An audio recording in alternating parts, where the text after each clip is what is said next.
What's up guys, it's Smith here from GamersHeroes.com, and today I've got a cool Necromancy guide for you in Spellforce Conquest of Eo, breaking down the Necromancer, going through all the different features so you guys can go in knowing what you're doing. Now, real quick, I think the Necromancer is very strong, especially compared to the Artificer and the Alchemist. Although they're both fun, I think the Necromancer is just way better, so it's a good choice to go with.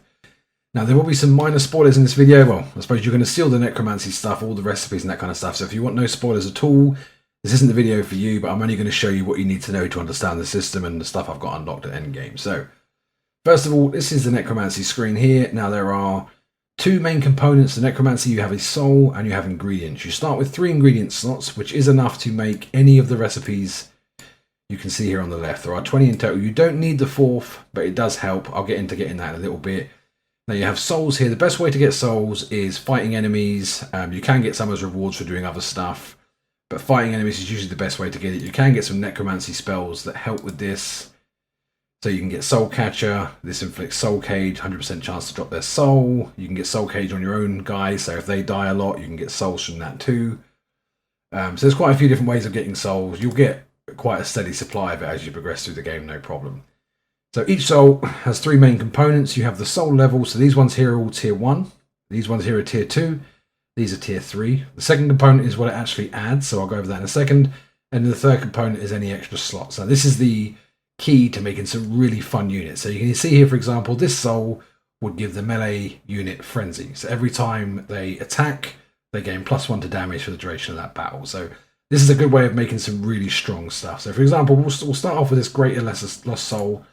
So this is a tier 2 soul, so I can make anything up to Death Knight. So I think Wraiths are tier 2, yeah, so with the tier 2 soul, you can make anything up to tier 2. If you try and make a tier 3 with it, it will tell you the soul's not high enough, so that's what that means. Now, the number 1 rule with Necromancy is that this middle bit here, the death-life threshold, must always be either equal or leaning more towards death. If you've got any green here at all, you will not be able to make anything because you can't make death from life. That's the concept the game looks at anyway. So the core rules here are you need to reach a threshold. So you can see here the Skeleton Warriors, it's always in 3. So the Skeleton Warriors requires 3 orange or 3 elemental. So all you need is 3 elemental and you pop one in. So let me see if I can just find something with 3 elemental real quick. So I'll tell you what, we'll do this way. So you can see there, that's Skeleton Warriors because I've got 3 of these and nothing else. Now if I was to accidentally do something like this, so because I've got the threshold there, but I've also got the threshold here, so that becomes the Skeleton Riders because it's 3 purple and 3 orange. So it's important that you only get to the threshold. So if I only had 2 purple here, it would be perfectly fine, but because I've got both the thresholds, it will make the version that's part of that threshold. Now, it's good to sort of keep the souls that you've got with these special abilities and stuff, because they do work in tandem together. So for this one, every time it witnesses a death of a unit, yours or theirs, it gains extra health regen and damage in the fight. This works really well with the Liches because they can just keep summoning stuff back to life. So there's a lot of cool combos here. So you really want to keep the souls that have those special effects on them. Don't sell them. They're really useful. You will have an inventory that looks a bit like this. It's a mess of items. Don't sell them all because you'll need them for your room enhancements later as well. So keep that. So that's sort of the core component of the Necromancy faction. The Skeleton Warriors are very good. The Skeleton Archers are very good. The Undead Mages are very good. The Riders are okay, but you can get better units very quickly from other areas. The key units here, the Death Knights are fantastic frontline troops, really, really strong. Although the tier 3 Paladins from the Mortal Realm are probably better. The Haunted Armor is probably my favourite piece from the whole Necromancy set. These guys are just absolute beasts. They can take damage like there's no tomorrow. One of mine's got an ability on it that it gains 10% damage resistance for every undead enemy, and so he's completely immune to damage.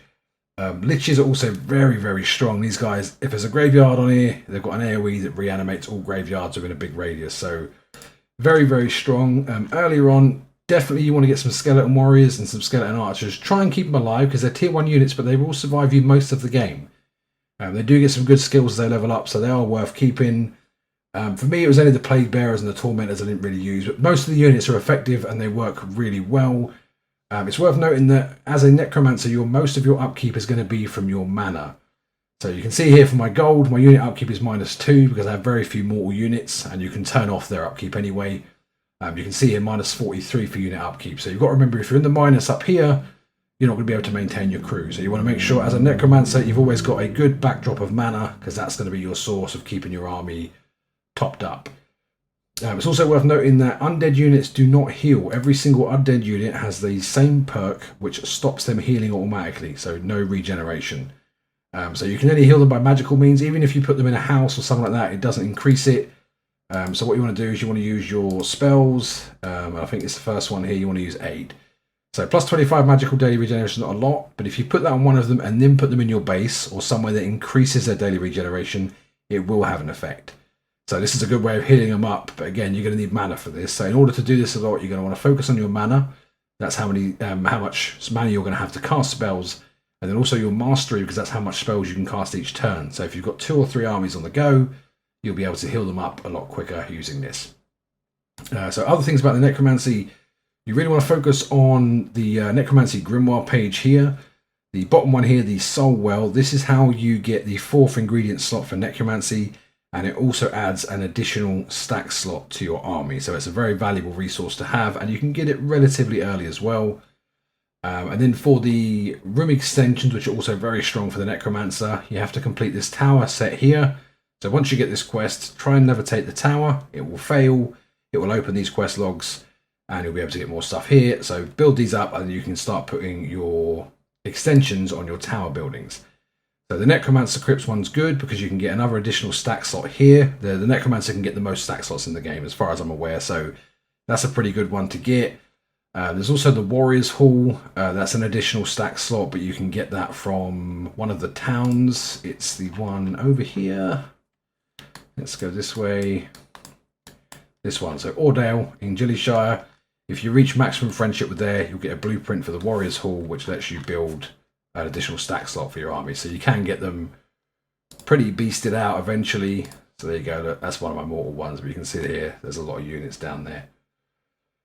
So that's sort of most of the Necromancy stuff covered. As I said, souls are going to be your main source, so you want to get some soul capture stuff going, do a lot of fighting and get a lot of souls from doing that.